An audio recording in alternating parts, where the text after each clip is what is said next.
tkun daqsxejn kuraġġuż iżjed minn normal biex tieħu pass bħal dan, Carlo Aziz, li tieħu persuna waħda għal omrok. U Brenda, li tintrabat ma' persuna sal-mewt. U d-dinja tagħna qed tgħidlek inti ma tafx inti tagħmel biex tieħu persuna raġel wieħed u tgħid le lill-irġiel l-oħrajn tad-dinja kollha. U inti tażel mara u tgħid le lin-nisa tad-dinja kollha. Hija daqsxejn eċċessiva. Intu tgħiduli iva, proprju għalhekk għandna bżonn iż-żwieġ għax l-imħabba tagħna hija stravaganti, hija verament kbira, mhijiex sempliċement attrazzjoni casual, effimera, ta' moment sentimentali, ma' hemm proġett li jintom bnejtu matul dawn is-snin li lkom tafu xulxin. E noi vogliamo oggi pregare con Brenda, con Carlo e per Brenda, per Carlo, che la fede che è stata seminata nel loro cuore in tanti modi impensabili, implicitamente, esplicitamente, loro hanno fatto un cammino di fede. E noi vogliamo benedire questo cammino perché è solo l'inizio di un'avventura provvidenziale nella nostra vita, nella vostra vita. E noi abbiamo bisogno di voi nella Chiesa. Senza preti non c'è Eucaristia, non c'è la confessione, ma senza di voi non c'è la Chiesa, non c'è la famiglia. Quindi siete veramente il pedamento, no? Le fondamenta della Chiesa.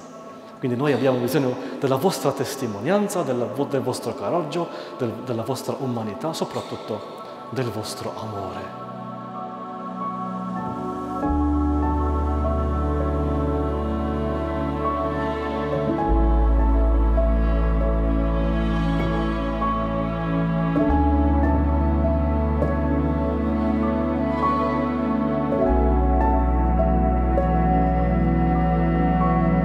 Io, Carlo, accolgo te, Brenda, come mia sposa e prometto di esserti fedele nella gioia e nel dolore, nella salute e nella malattia e di amarti e di onorarti per tutta la mia vita.